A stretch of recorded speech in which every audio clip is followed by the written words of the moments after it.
I never dreamed the smell of garlic bread could wreck my marriage. But that was before my mother-in-law taught my husband how to knead alibis instead of dough. I'm Amanda Parker, 29, sous chef at a bustling farm-to-table bistro in Brooklyn. I live for cast-iron sizzles, late-night carrot peeling therapy, and the way fresh basil perfumes your fingertips for hours. My husband, Ethan, is an up-and-coming accountant at a midtown firm that charges Fortune 500 clients more for consulting than my restaurant nets in a month. We met 5 years ago when he wandered into the kitchen during a corporate holiday party looking for extra dinner rolls and left with my phone number written on a parchment paper muffin liner. I loved that he couldn't pronounce bechamel, but still memorized my shift schedule so he could walk me home after closing. Ethan's mother, Marlene, is a legend, at least in her own mind. Retired pastry chef, Food Network superfan, the kind of woman who corrects waiters on wine pairings and brings her own sea salt in a silver tin, just in case. When we married, she gifted us a homemade cookbook titled Feeding Your Forever Love, 50 pages, laminated, with pre-printed post-it notes like add crushed red pepper for date night heat. The woman speaks in exclamation points. She also speaks fluent guilt trip. She once mailed Ethan a single cannoli with a note that read, "This pastry misses you. Why don't you?" after we skipped her Sunday dinner. Still, I tried. I invited her to test new desserts at my restaurant, asked for her opinion on creme brulee crust thickness, endured endless critiques of my torch technique. She called me Chef Sweetie and pinched my cheek hard enough to leave fingerprints. Boundaries, meet Marlene's rolling pin. For the first 3 years, Ethan and I were solid, exhausted by opposite schedules, but solid. We had midnight breakfast on Fridays, took the subway to Prospect Park for lazy picnics, binge-watched true crime docs while meal prepping for the week. The only dark cloud was Ethan's coworker, Melissa Stone. She was pretty in that high-gloss LinkedIn headshot way, razor-sharp bob, blazer brighter than my future, and she laughed at Ethan's dad jokes like they were Netflix specials. I'm not paranoid by nature, but I clock body language the way sommeliers taste tannins. And Ethan glowed around Melissa like a solar panel at noon. Last October, Ethan mentioned Marlene wanted to give him private cooking lessons every Thursday evening to prepare him for Thanksgiving turkey duty. He said it like a kid announcing piano practice.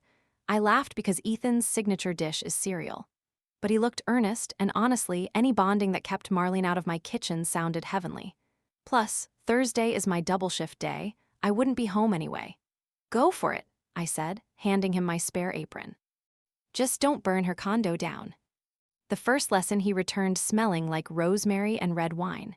He kissed me hello, humming Sinatra, and presented a Tupperware of homemade focaccia. Mom says it's foolproof, he grinned, dimples flashing. I tore off a piece, perfectly airy, sea salt flakes winking in butter. Marlene's skills were legit. Week 2, he brought home chicken piccata. Week 3, saffron risotto.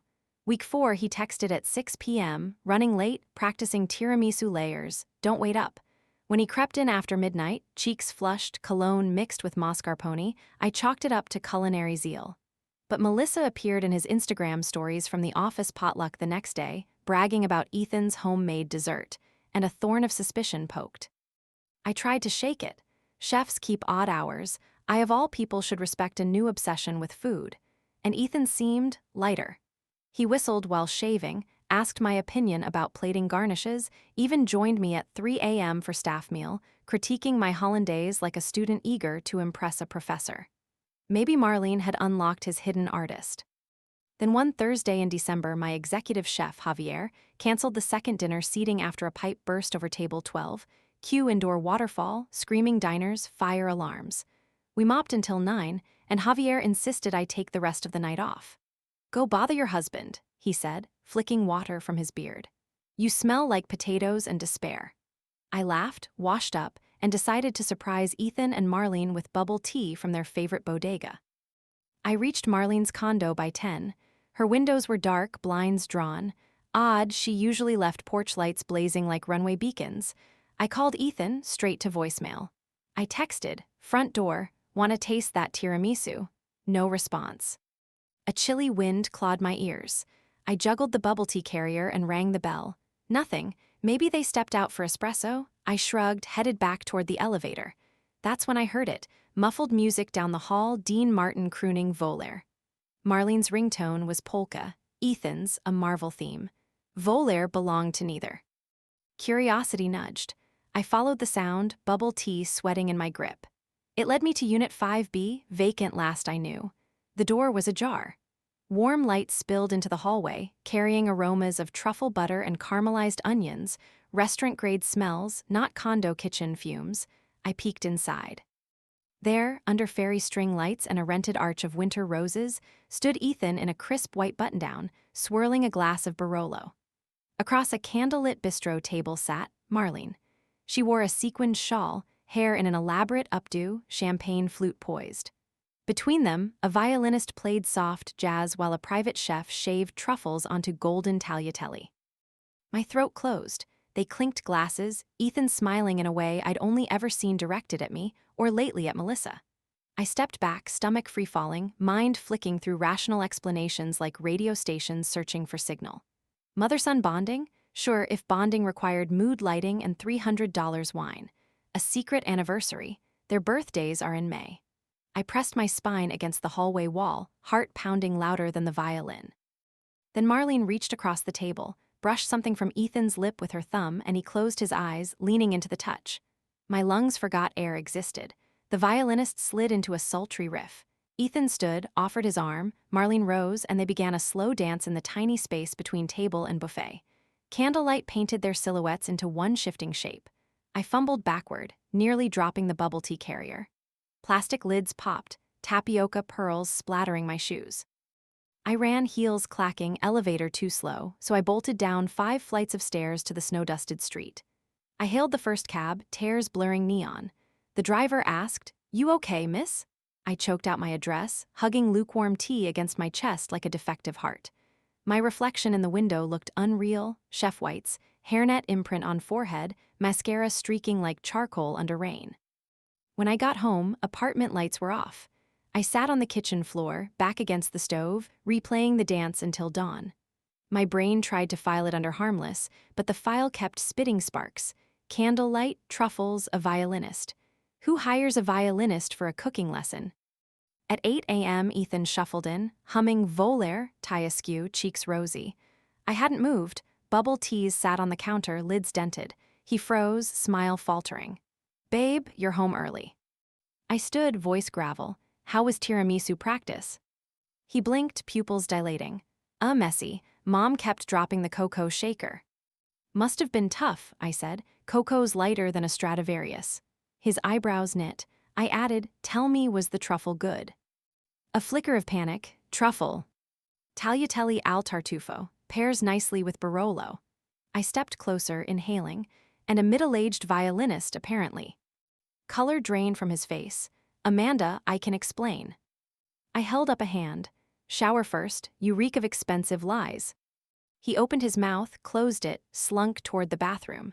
I locked myself in the bedroom, phone trembling in hand. I Googled emotional incest, then deleted the tab, unsettled. I typed a text to Melissa. Does Ethan often bring his mom to client dinners? My thumb hovered, then hit backspace. What if Melissa was the real affair and Marlene the smokescreen? But dancing. I stared at our wedding photo on the dresser, Ethan dipping me under fairy lights, Marlene beaming nearby, champagne glass raised. My stomach turned. That woman had baked our 3-tier lemon lavender cake, swearing it symbolized layers of sweet devotion. What layers were we on now? Lies, confusion, a garnish of betrayal. Ethan emerged shower fresh, hair damp. "Amanda, please sit." He gestured to the couch like a hostage negotiator. I stayed standing. He exhaled. "Mom's been helping me rehearse romantic dinners because I was planning to propose a varenule. I know our schedules are crazy. I wanted to surprise you on our 4th anniversary." I waited, he licked his lips. The violinist was part of the rehearsal. I wanted it perfect. "Rehearse with your mother," my voice cracked. "That's your story." He nodded. She insisted, she's a perfectionist. I laughed short, sharp. So the candlelit slow dance, part of rehearsal. "Practice for the first dance," he whispered. Something in me snapped like brittle sugar. I strode to the door, grabbed my chef coat, keys jangling. Ethan called after me. I ignored him, heart jackhammering. Outside, January air slapped my cheeks. I dialed my boss. Javier, any chance the line needs an extra hand for brunch? He snorted. Half the staff called out hungover. You're an angel. No, I murmured, hailing a cab. Today I'm the devil with a whisk. Because if Ethan wanted rehearsal dinners, we could play theater. But first, I needed evidence. Proof that violin wasn't the only accomplice in his symphony of deceit. And I knew exactly where to start. Marlene's cookbook, page 43, How to Peel Back Layers. While the cab sped toward the restaurant, I plotted. I'd dig into his phone records, stalk Melis's socials, maybe install a tracking app, whatever it took. Because my marriage wasn't just simmering, it was a pressure cooker, and I could almost hear the whistle. And when the lid finally blew, I promised myself I wouldn't just walk away. I'd plate my pain, season it with ambition, and serve Ethan a revenge course so unforgettable even Marlene's sea salt couldn't save him. The timer on that dish started ticking the moment I tossed those wasted bubble teas in the trash. If you've ever worked a weekend brunch shift in Brooklyn, you know it's closer to a contact sport than a meal service. Eggs flying, espresso machines hissing like angry dragons, customers demanding oat milk miracles in under 60 seconds. Perfect battlefield for a woman whose heart just detonated. I banged out avocado toasts and lemon ricotta pancakes like I was steamrolling my feelings flat, plating each order with a fake smile garnish. Still, every clatter of a sauté pan sounded like Marlene's violin. Every waft of rosemary potatoes dragged me back to that candlelit condo. During the lull before the second seating, I slipped into Javier's office and opened my laptop. First step in any modern investigation, paper trail made of pixels. Ethan and I share a phone plan, one of those save $10 a month if you merge your lives forever deals. I logged in, pulled the call logs. My pulse boomed so loud I heard it in my ears. Every Thursday for the past 2 months, Ethan had placed a 30-minute call at 4:05 p.m., exactly when he left his Midtown office, followed by a pair of shorter calls 5 minutes apart. The number didn't belong to Marlene's condo. It belonged to La Lumiere, the Michelin-starred French restaurant 5 blocks from my bistro, the same spot Melissa once raved about on Instagram stories, best duck confit ever. I copied the list, pasted it into a new document titled Recipe for Ruin. Then I traced the credit card statements. 3 charges each Thursday. Florist, car service app La Lumiere. Not once did Ethan mention fine dining, research to me or Marlene. Next, Flighty Instinct said, check Melissa's socials. Her profile displayed a carousel from La Lumiere 2 nights ago, pink macarons, candlelight, a wine bottle labeled Les Parents Savant Tout, tagged Girls' Night. Comments praised her glow, one from a private account read, Thursday tradition looks tasty face blowing a kiss. Private account's username? Chef Marlene Sweets. I sagged against Javier's desk. So Marlene followed Melissa's feed, threw French phrases around like powdered sugar, and coached Ethan on Thursday night etiquette, all while staging mother-son lessons as alibis.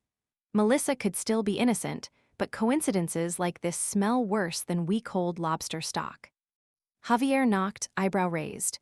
You okay, Mija? You look like you licked a hot pan. I forced a smile. Just menu math. He shrugged, disappeared. I exhaled, saved every screenshot into a password-protected folder euphemistically titled Sauce Thickening. By the time I clocked out, my plan had proofs, bullet points, and one red-hot objective. Catch them together, Ethan, Marlene, and perhaps Melissa, inconvenient truths plated for the world to see. But drama needs timing, and Thursday had become their stage. I had 4 days.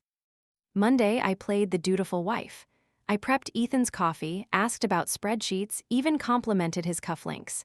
He blinked like a goldfish at new glass, then smiled, relieved or fooled, I couldn't tell.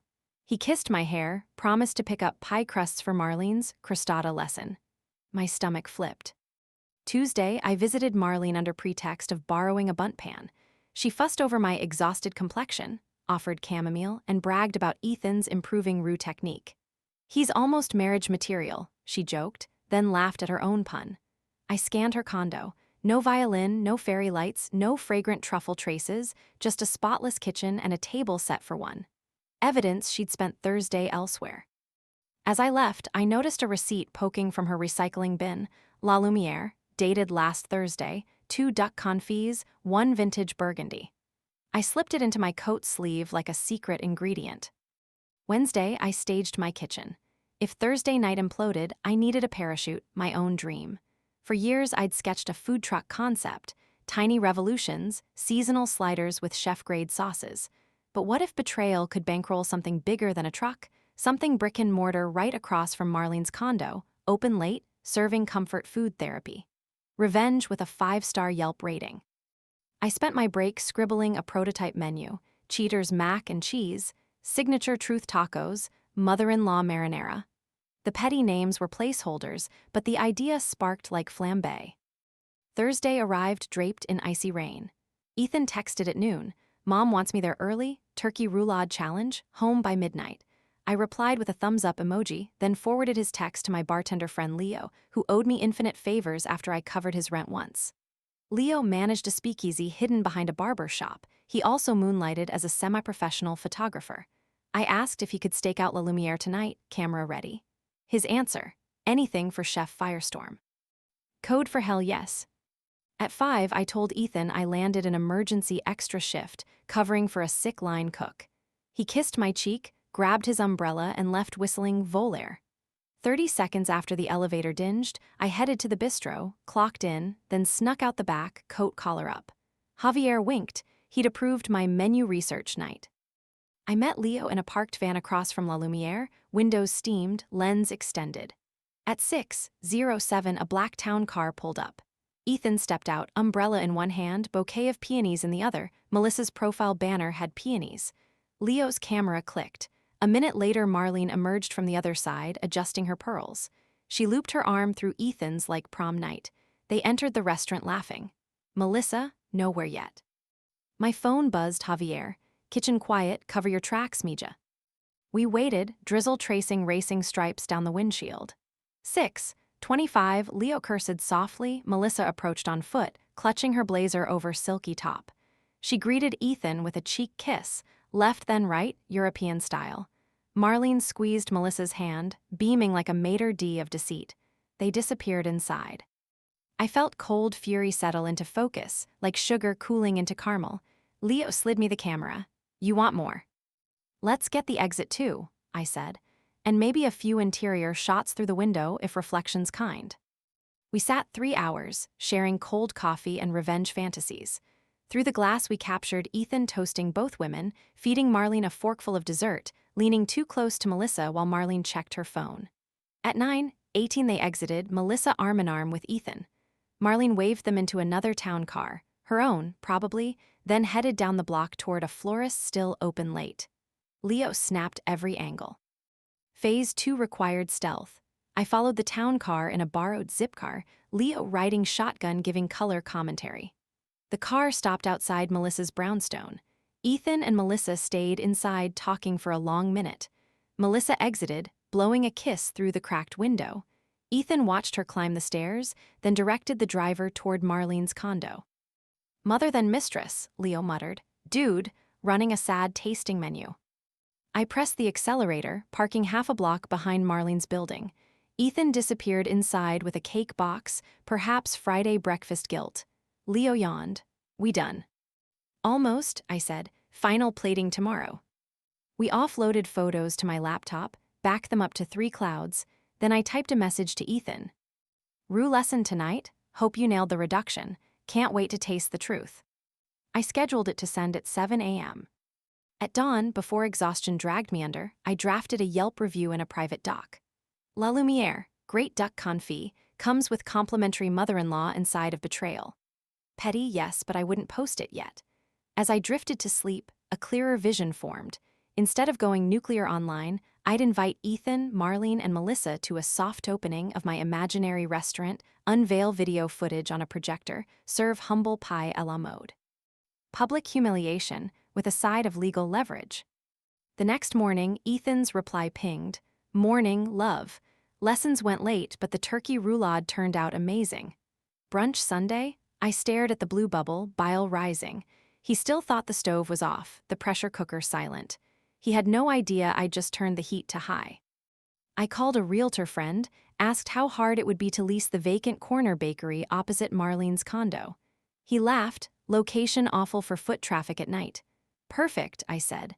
My target audience would line up out of spite. By noon, I drafted a business plan titled the Alibi Café tagline, where secrets get served. Half tongue-in-cheek, half deadly serious.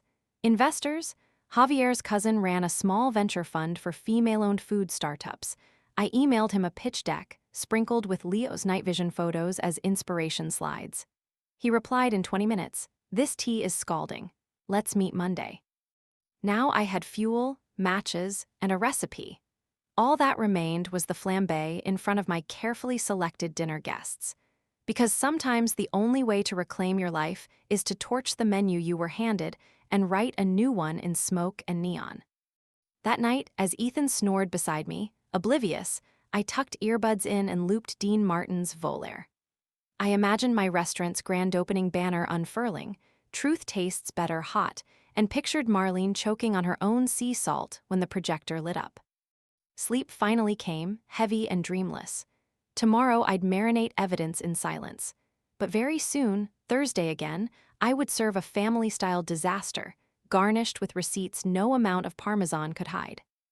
I woke Saturday with an espresso hangover, more jitters than sleep. Yet the day felt electric, like every streetlight had flipped to green just for me. First order of business was proof that my revenge dinner would be more than smoke and sarcasm. I needed a venue, a tasting menu, and invitations slick enough that Ethan, Marlene, and Melissa would RSVP. Yes, without smelling the gasoline. By 8 a.m., I was outside the vacant corner bakery opposite Marlene's building. The windows were papered over, for lease sign bleached by winter sun. The landlord, Mr. Sal DeVito, met me with keys and coffee that tasted like regret. "Place needs work," he warned, pushing open the door. Inside, dust motes waltzed through stripes of light, ovens sat cold and hopeful, and the air carried faint memories of cinnamon rolls. I imagined neon over the door, the Alibi Café, tabletops polished to a shine malicious enough for reflection. A blank canvas, and I was ready to paint it with drama. Sal asked why I wanted the space. I told him the truth, minus the scandal details. Brooklyn needs a late-night comfort food spot run by people who survived the fire. He tilted his head. "Fire?" I smiled. "Metaphorical for now." He laughed, slid the lease across a flour-dusty counter, offered a 6-month pop-up deal. First and last month's rent due Tuesday. I shook his hand and felt destiny click. Back home, Ethan was ironing a shirt, rare sight. "Headed to brunch with Mom," he said, cheeks pink. Marlene FaceTimed him, squealing about a surprise pastry crawl. I pretended to hunt for my keys while observing his reflection in the hallway mirror. Pupils bright, shoulders loose, like a man binging guilt-free sugar. As soon as he left, I called Javier's cousin, Carmen, the venture fund wizard. We met at a juice bar where the smoothies cost more than my rent. She listened as I pitched menu items like Truth Bomb sliders and Betrayal bread pudding, each course paired with a scandal story time. Carmen's eyes sparkled. "Kickstarter fodder," she said, biting kale. She pledged seed cash if I could prove a crowd would show. I showed her Leo's photos, carefully watermarked. She whistled. "Post those with a teaser. You'll have lines by Thursday." I wasn't ready for a public leak yet, but a soft launch tasting? Perfect bait. Carmen handed me her business card. "Send me the guest list by Monday. I'll cover Dacre, staff, and a pop-up liquor license." I left buzzing harder than the blender. On the subway, I drafted the invitation. "Amanda Parker cordially invites you to an exclusive preview of the Alibi Café, where secrets simmer and truths taste better hot. Thursday, 7 p.m. chef's table for 3 honored guests. No other names listed, mystery cells." Next step, coaxing my targets into the trap. Marlene lived for exclusivity, Melissa adored foodie clout, and Ethan worshipped anything that smelled like a surprise he orchestrated.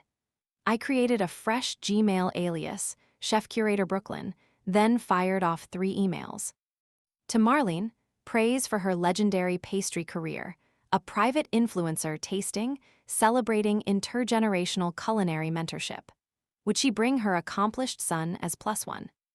To Melissa, invitation to preview a secret concept restaurant with limited seats, emphasis on networking with rising chefs. To Ethan, a vague but flattering note. Chef Parker values your discerning palate and passion for fine dining. Your mother has nominated you for an intimate chef stable sneak peek. RSVP by Tuesday. Hit send, watch the digital arrows fly. By evening, Ethan texted, got invited to some fancy tasting with Mom Thursday. You heard of Alibi Café? I typed then deleted 5 snarky replies before settling on, I've heard whispers. You should go taste something new. He sent a thumbs up and a gif of a dancing turkey. I nearly cackled. Sunday, Ethan planned our makeup brunch. I agreed, partly to keep tabs, partly to practice calm. We walked to a cute corner diner. Between waffles and bottomless coffee, he peppered me with questions. Was I happy, overworked? Did I want a Caribbean vacation this spring? He slid a glossy brochure across the table, St. Lucia Couples Resort. Guilt trip or distraction? I smiled politely, filed it under possible peace offering once the dust settles. Monday, Carmen sent a mock-up floor plan, rented bistro tables, fairy lights, projector. Leo volunteered to bartend and run the slideshow. I spent my break scribbling a 4-course menu. Starter lies, mini goat cheese tarts with honey jalapeno drizzle. Double date night soup, 2 contrasting consommes poured together tableside. Collateral damage fillet, steak sliced to reveal red center, plated with heart-shaped beet reduction. Mother of all surprises, molten chocolate cake that breaks open to white chocolate scroll reading check the receipts. I giggled imagining Marlene's face as dessert oozed receipts onto her saucer. Tuesday 10 a.m., replies rolled in, Marlene, absolutely thrilled bringing my talented son. Ethan, honored to attend, excited to learn. Melissa, radio silence. At noon she finally replied, looks intriguing, can I join as media coverage? I confirmed. Hook, line, sinker.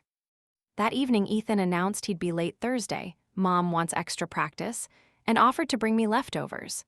I kissed his cheek, my lips freezing at the scent of unfamiliar perfume, maybe Melissa's. He smiled, clueless. Wednesday became montage, ordering farm eggs, booking 2 line cooks from Javier's overflow list, printing discreet NDA-like menus so staff wouldn't leak. Carmen wired half the funding. Leo edited our spy shots into a sleek slideshow, overlaid with soft jazz so it felt like a documentary rather than blackmail. We rehearsed the reveal, on my cue, and for dessert. Leo would dim lights, project the photos, then display a live feed from a server who'd stepped outside to film Marlene's condo across the street, proving location proximity. Not illegal, just juicy. Late that night, exhaustion pressed heavy, but exhilaration refused to let me crash. I opened Ethan's laptop, Habit, and saw a draft PowerPoint titled Vow Renewal Surprise. 13 slides, beach venue quotes, a string quartet booking, a tentative date next summer. I paused. Could his condo dance truly have been rehearsal? Then I scrolled further, a hotel receipt, 2 flights to Curaçao, passenger names Ethan Parker and Melissa Stone. Date, Valentine's weekend. Anger washed any doubt away. He planned a sun-drenched getaway while gaslighting me with Varenewal fantasies. I photographed every slide. Thursday morning, Marlene group texted Ethan and me, can't wait for our special evening, chef sweetie. XO, I replied, break a leg, see you after service. Ethan sent heart emojis. Melissa chimed in, looking forward to savoring the secrets. Cheeky. I prepped an apron just for her, embroidered other woman special. By 5 p.m. Alibi Café smelled of caramelizing onions and confrontation. Carmen fussed with place cards, plain white, no names, just 3 golden question marks. Leo tested the projector. Photos flickered across tiled walls like crime scene evidence. I adjusted my chef jacket, palms sweaty, but the knife in my hand felt steady. Staff took positions, lights dimmed to moody glow. 6:52. Through the front window I spotted Marlene's pearls first, bobbing like a buoy in stormy seas. Ethan escorted her, Melissa flanking his other side, laughter spilling over the drizzle. They crossed the street unaware that every step brought them onto my cutting board. I greeted them at the door, voice velvet. Ethan looked stunned. Amanda, you're the chef, Marlene squealed. Chef sweetie, this is your pop-up, you kept secrets. I smiled. Thought I'd try a new recipe for togetherness. Melissa extended a manicured hand. Thanks for having us. Her eyes flicked to mine, curiosity with a flicker of rivalry.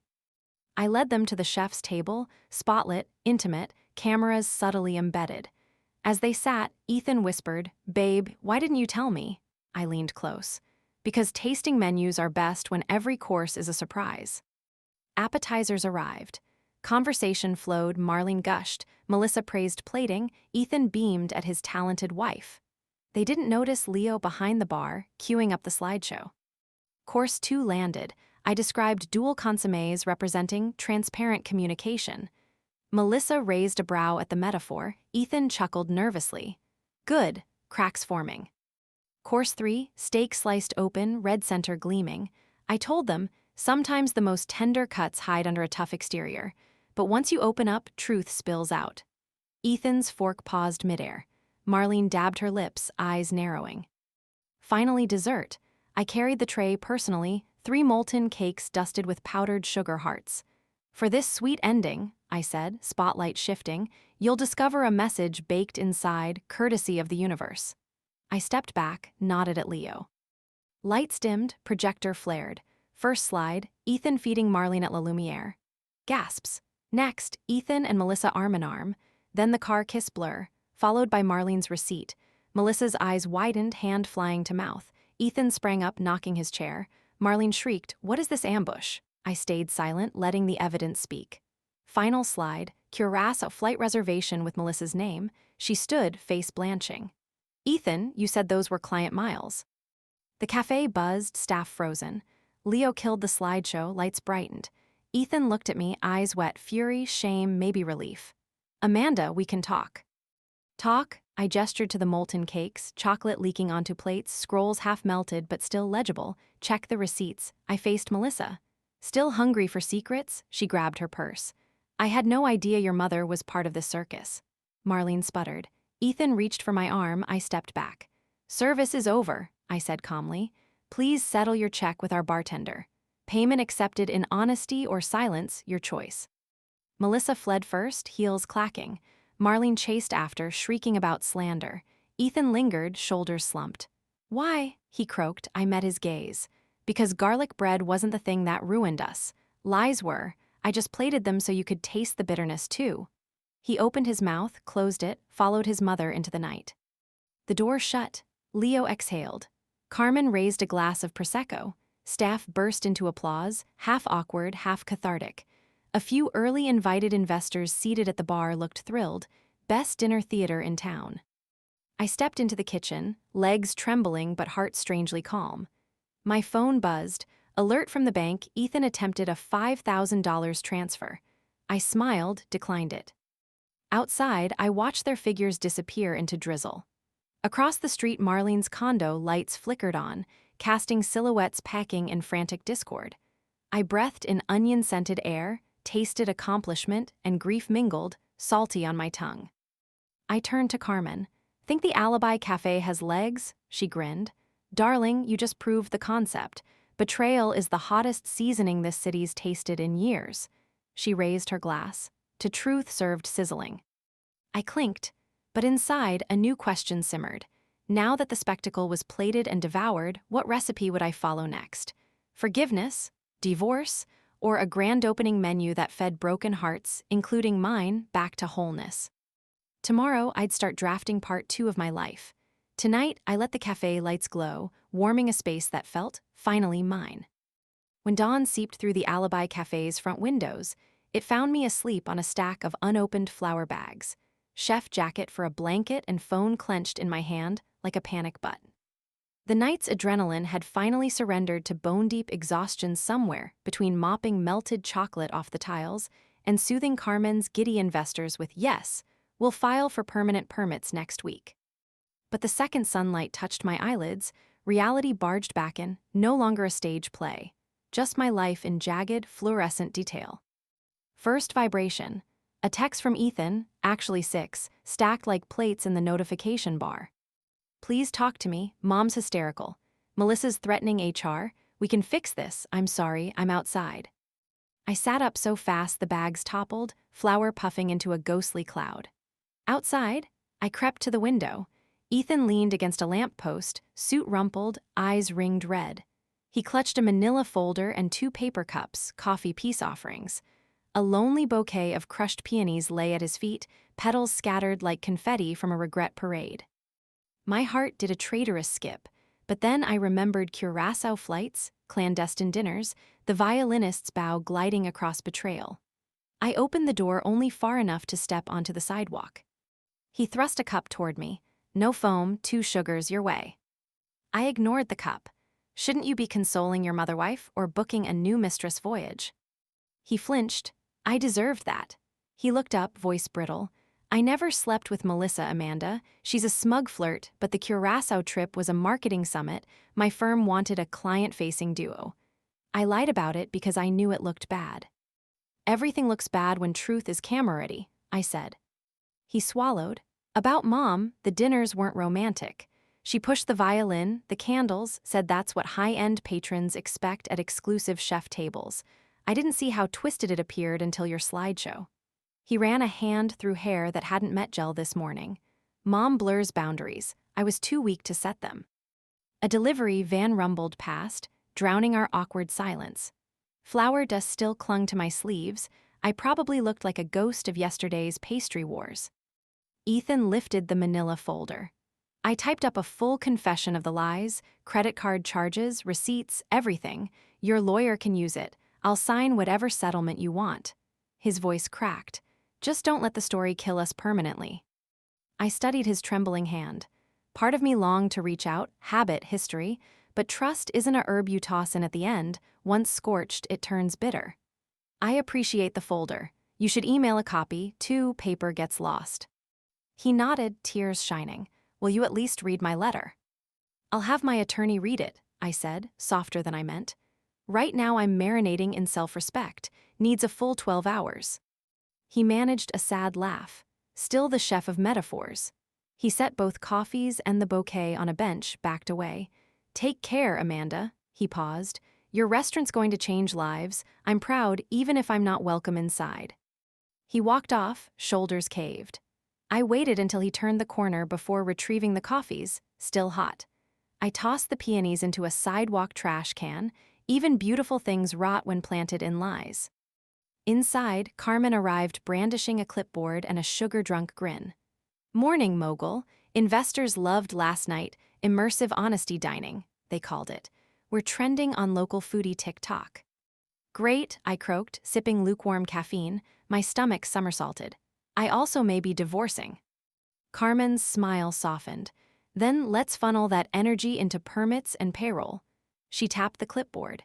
City inspector can tour Monday if we patch the cracked tiles near the prep sink. I stared at the fracture line on the floor, hairline but growing like my marriage. Somehow fixing it felt symbolic. I nodded. I'll tile it myself. The next 48 hours blurred into montage. Filing LLC paperwork, ordering a neon sign. I chose a less petty logo and ditched the mother-in-law marinara name, and interviewing line cooks who answered Craigslist ads titled Wage plus Hazard Pay. Must handle sizzling tea. Javier loaned 2 pastry apprentices. Leo painted chalkboard menus. Safe Harbor Bank approved a small business bridge loan after Carmen flashed her portfolio. Sunday night, I finally visited Mom and Dad in Jersey for crisis debrief. Dad polished his vintage cast-iron skillet like a therapy habit while Mom served sympathy lasagna. They'd watched the viral clip of Marlene storming out. Someone's phone had caught it from the sidewalk and TikTok stitched it with dramatic music. Mom squeezed my hand. We raised a storyteller, she said. Dad nodded. And a tactician, proud of you for exposing the rot. He glanced at his skillet. Rust spreads if you ignore it. On my commute back, Melissa texted from an unknown number. HR cleared me. I didn't know he was married. Good luck with your tabloid café. I laughed hollow and archived the number. Monday morning, divorce attorney Ms. Patel, recommended by Carmen, reviewed Ethan's confession. He's offering 50% assets plus fault admission, she said, impressed. That's unusually generous, I shrugged. Guilt writes big checks. But New York's equitable distribution still applies, she cautioned. Courts like mediated settlements. His cooperation saves time. She eyed me. You sure you want a scorched earth finale? Sometimes a quiet settlement plus personal healing tastes sweeter. I considered that. Revenge sugar rush fades, long-term peace lingers. I want independence, not ashes, I said. If Ethan signs the restaurant seed money over and agrees to rigorous boundary therapy with Marlene, I'll settle. We drafted terms and couriered them to Ethan's firm. He signed within hours. I felt the click again, one life chapter closing like a well-sealed mason jar. Tuesday, I met Marlene by accident outside a gourmet market, she hunting Madagascar vanilla, I bulk buying onions. She approached, pearls absent, mascara smudged. "Amanda, darling, can we talk?" People bustled past us, the city's indifferent soundtrack. I folded arms. "Talking seems your family's weak spot." She winced. "I owe you an apology. My behavior blurred lines. I was lonely after my husband died, and Ethan filled that void. I pushed him into elaborate dinners because I missed performing." Her eyes watered. "I never meant to undermine your marriage." Intent versus impact, classic kitchen argument over undersalted soup. "Loneliness doesn't excuse manipulation," I said. "Professional boundaries exist for family, too." She nodded, pulling a crumpled recipe card from her purse. "These are my late husband's sourdough starter notes. They built my bakery. Maybe they can build yours." I accepted the card, surprised by its weight, literal and emotional. She whispered, "I booked therapy. Ethan and I start Wednesday." Then, voice cracking, "If you ever need pastry tips." "I'll let you know," I said. It wasn't forgiveness, but it wasn't refusal either. She exhaled, shoulders sagging, then shuffled away, smaller without her exclamation point aura. Back at the café, Leo hung the new neon sign, alibi no longer. Instead, second course glowed pink against brick. Beneath, truth on the menu. It felt hopeful, not petty. Grand opening loomed Friday. Carmen's PR blast teased Brooklyn's first catharsis kitchen. We sold out 2 seatings in 5 hours. Ethan texted, requesting a reservation for a future date when it doesn't complicate things. I told him I'd check waitlist length once the court stamped our agreement. Opening day arrived on a wind that smelled like spring garlic and fresh paint. Staff donned aprons embroidered with tiny phoenixes, Leo's idea. The cracked tile was replaced, flawless. At 5:45, the line curled down the block. Some patrons clutched printouts of last week's slideshow like concert tickets. I took a breath, smoothed my chef jacket, and stepped into the dining room to deliver the welcome speech. But before words formed, I spotted Ethan standing at the very back, hands in pockets, no reservation, just watching. He caught my eye, smiled, not pleading, just proud. I gave a small nod, acknowledgement, not invitation, then faced my guests. "Welcome to second course," I began, voice steady. "Tonight's menu is built on lessons, how bitterness can mellow into depth, how bones make the richest broth, and how sometimes the first plate life serves isn't enough, we deserve another. This restaurant isn't about revenge. It's about resilience, because the best stories, like the best meals, rise when heat meets heart." Applause surged, dishes clattered, and the kitchen bell dinged the first ticket. I plunged into the line, ladling truth bomb consommé with a calm I hadn't felt in months. Outside, Ethan eventually drifted away, silhouette swallowed by city lights, and I didn't crumble. I just kept plating hope. Near midnight, after the last table left, Leo poured victory bourbon. Carmen calculated revenue, eyes gleaming. "Sold out soft open plus pre-orders for merch," she said. "We're in the black day one." Javier texted 3 fire emojis. I locked up, stepped into cool air. Across the street, Marlene's condo windows glowed softly, blinds half drawn. Maybe therapy debrief, maybe just tea.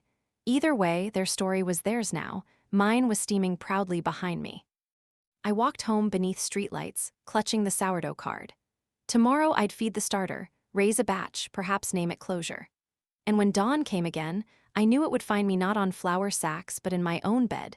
Tired, yes, yet buoyed by the knowledge that I'd turned the worst recipe life handed me into something warm, nourishing, and entirely my own. Because sometimes the second course isn't a sequel. It's the real meal you were always meant to taste. If opening night at second course felt like walking a tightrope lit by flashbulbs, the week that followed was a full-blown Cirque du Soleil. Crowds wrapped around the block, bloggers live-tweeting every bite, and delivery apps practically begging for a partnership. Success, it seemed, loved a good scandal as seasoning. Carmen joked we should trademark paint-a-plate before someone printed it on t-shirts. I laughed, but a tiny kernel of dread sprouted in my gut. Nothing this good arrives without a bill. The bill came Thursday. I was chopping rosemary when Leo burst into the kitchen, headset askew. "Health inspector, here," he hissed, eyes wide. and he's not our usual Tuesday guy. A second later, a tall man with a clipboard and a smile sharper than a paring knife strode in, flashing a badge that looked suspiciously brand new. Inspector Dalton, surprise evaluation. He ran a gloved finger along a spotless stainless steel counter, frowned theatrically, scribbled. My crew froze. We just passed inspection Monday with flying colors. Why the encore? Dalton aimed his flashlight into the walk-in, poked a carton of eggs, then scowled as if the yolks had personally insulted him. Temperature's borderline, he declared, ignoring the digital readout clearly in the safe zone. Scribble, scribble. I stepped forward, voice calm. Inspector, our records. He cut me off. Ma'am, less commentary, more compliance. He produced a vial, swabbed a cutting board I'd sanitized 30 seconds ago, and vanished into the alley for field testing. Leo exhaled. That smelled fishy, and not the sushi-grade kind. Carmen pulled me aside, phone already dialing contacts at the city office. 10 minutes later, she mouthed, he's not in the database. My dread kernel flourished into a full horror movie vine. Who would hire a fake inspector to tank my dream? The list of potential saboteurs was short. Melissa, nursing bruised ego, Marlene, backlash queen, Ethan, desperate for leverage, or someone completely off my radar. Dalton returned, waving the swab like a smoking gun. Preliminary shows bacterial risk.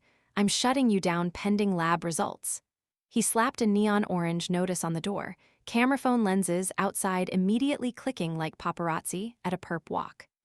The crowd groaned, someone shouted, let us eat our trauma tots. Dalton strutted away, disappearing into a black sedan double-parked at the curb. Shock iced my veins. 1 week old and they'd padlocked my baby. Back office, Carmen's phone lit up with media inquiries, investors pinging question mark emojis. Leo paced, muttering about mafia movies.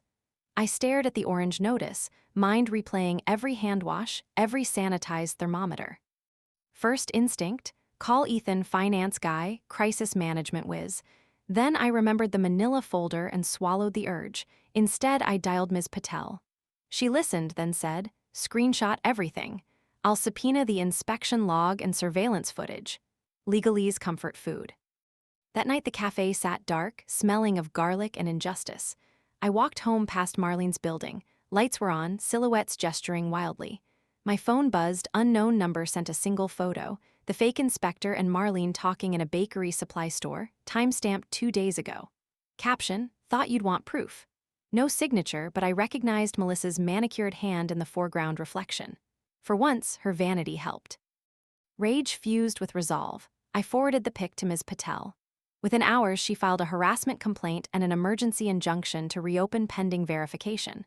But paperwork moves slower than rumors. By morning, hashtags morphed from paint-a-plate to poison plate. Foodie influencers pivoted. Did Heartbreak Cafe cut safety corners? Yelp reviews tanked, some from accounts created minutes apart. Melissa texted again, told you Marlene plays dirty. Let me help fix this. I ignored her. Temporary allies of convenience still leave knife marks. Mid-morning, Ethan called 3 times. I let it ring. Then a text. Inspectors just showed at Mom's condo kitchen. She's panicking. A crumb of satisfaction, but not enough to feed staff losing shifts. Carmen assembled a war room. PR expert, food safety consultant, our actual Tuesday inspector ready to testify. We obtained security footage of Dalton entering Marlene's building pre-inspection, leaving with a white envelope. Slam dunk evidence if the city cared. Friday dawned with sleet. I brewed coffee in my silent dining room, neon sign unplugged, chairs upside down like forlorn beetles. As I sipped, memories of opening night applause felt centuries old. A soft knock startled me. Ethan stood in the doorway, wet hair plastered, holding a toolbox. I frowned. Health inspector shut us, not a broken faucet. He lifted the box. Its tile grout and elbow grease, thought I'd help patch what Mom cracked. He met my glare. She confessed, said a consultant offered to expedite your closure. She paid cash, then panicked when he took it too far. I sighed, exhaustion heavier than anger. And Melissa, she keeps texting proof as if that erases Curaçao. She sold Mom out, he said. Screenshots, receipts, city has them now. He set down the box. Amanda, I messed up, but I'm done hiding behind her. Let me testify at the hearing Monday. The café deserves to live. I studied him. Guilt weighed his shoulders, but his eyes held something steadier than last week, maybe finally seeing consequences. Testify, and then? I asked. I keep therapy with Mom, sign the divorce, move to Boston office like we planned before chaos, start fresh. His voice cracked. Far from you, unless someday coffee seems safe again. I nodded slowly. Fine, but today I need manpower. I handed him gloves, and together we scrubbed, sanitized, documented every inch with time-stamped photos. Working side by side felt strange, muscle memory of partnership without the heartbeat. At one point our hands brushed. We both recoiled like touching a hot pan by accident. Monday's hearing unfolded in a cramped municipal room that smelled of stale donuts. Our actual inspector testified our temperatures were pristine. Video of Dalton pocketing Marlene's envelope played on a projector. Gasp ripple. Marlene, summoned, trembled in the witness seat, pearl necklace absent, voice quaking as she admitted she just wanted a cooling-off period for the family and never intended permanent damage. The panel revoked Dalton's credentials. Apparently, he was a disgruntled ex-employee. They fined Marlene, cleared second course to reopen immediately, and even issued a public statement exonerating us. Outside, cameras flashed. A reporter shouted, "Chef Parker, will you press charges?" I answered honestly. Justice tastes better when shared. The city cooked that dish today. We reopened that night, 50% comp to thank patient patrons. Lines tripled, solidarity stronger than scandal. Leo added a chalkboard special. Inspector's stew, guaranteed free of BS, it sold out. After service, Ethan handed me a signed document. My independence, plus a certified check equal to half his Curaçao bonus earmarked for employee health insurance. Consider it restitution, he said. I took the envelope, heart oddly light. Thank you, good luck in Boston. He smiled sadly. Knock 'em dead, Chef Firestorm. Then he walked into the night, no bouquet this time, just a suitcase by the curb. I stepped back inside, inhaling the mingled scents of basil and fresh sourdough starter, closure bubbling quietly in the corner jar. Carmen raised a glass. Disaster averted, ready for your cookbook deal. I laughed, tension lifting like a lid off boiling water. One crisis at a time. But in my pocket, I felt Ethan's check, seed money for the next dream, a line of frozen comfort meals for anyone nursing heartbreak they can't yet plate. As I locked up, a final text pinged from an unknown number. Try not to burn the city down without me. M. Melissa, forever snark. I rolled my eyes, tucked my phone away, and faced the quiet street. Snowflakes drifted, softening neon reflections. Second course glowed steady, a lighthouse built from shattered trust, now guiding others through their own rough waters. Tomorrow we'd feed another line of guests hungry for resilience. But tonight, for the first time in months, I walked home not replaying betrayal reels in my mind. Instead, I planned new recipes, ones seasoned with a pinch of caution, a cup of community, and just enough salt to remember what I'd survived. Because sometimes the enemy isn't the lie, it's the silence that lets it ferment. I'd shattered that silence with clanging pans and projector bulbs. Now the echo felt like music, syncing with my heartbeat, steady, hopeful, ready for the final course life still owed me. I never imagined the smell of simmering tomato bisque could make a heart feel entirely new. But 6 months after the fake inspection fiasco, that's exactly what I tasted on a breezy September evening when the first anniversary of second course rolled around. If you'd walked past the cafe that night, you'd have seen a block party more than a dinner service. Fairy light strands crisscrossing the street, neighbors passing plates like communion, a makeshift stage where Leo's Jazz Trio riffed on Volaire, just to prove we could turn a haunted tune into a victory anthem. On the chalkboard out front, Carmen had scrawled 1 year of resilience, all courses half price, hugs free. A year ago, I'd been a shell-shocked chef. Now I was the accidental mayor of Heartbreak Row. Inside, the kitchen hummed at full tilt. Sauté pans clanged, mise en place gleamed, and staff sported our new teal aprons. Tiny phoenix stitched over the pocket, tail feathers morphing into a whisk. I carried 6 bowls of bisque to the pass, inhaling basil and memory. When the servers whisked those bowls into the dining room, I paused and let the noise wash over me, clinking glass, low murmur, the occasional whoop when someone spotted a celebrity blogger in the corner. Success carries its own soundtrack. Chef, Leo called, wiping steam from his brow. Table 12 wants to meet the woman who saved their divorce. He winked. Apparently, our therapy tacos had convinced a couple to postpone filing and try counseling instead. I added their names to a quickly growing list of second-course miracle rumors, urban legends flavored with cilantro. I wiped my hands, checked my reflection in the gleaming hood. Hair pulled back, eyes bright, no mascara tear streaks in sight. Then I slipped out to table 12. The couple stood, mid-30s, fingers interlaced like new interns at Love. They thanked me with watery smiles. I told them what I tell every shaken soul who walks through my door. Pain is just flavor without a recipe yet. Keep cooking together. Back in the kitchen, Carmen burst through swinging doors like a champagne cork. Publisher on line 1, tour sold out, they want a second print of the cookbook. She high-fived me with flour-dusted palms. 6 months earlier, her agent had wrangled a contract for second course, recipes for surviving the unthinkable. I'd stuffed its chapters with dishes born from each plot twist. Garlic bread that doesn't lie, molten cakes with hidden messages printed on edible paper, consommé poured from twin pitchers symbolizing two conflicting truths finally blending. Judging by presales, America was hungry for catharsis cuisine. Before I could bask, Javier, now my director of R&D, appeared holding a tiny bowl.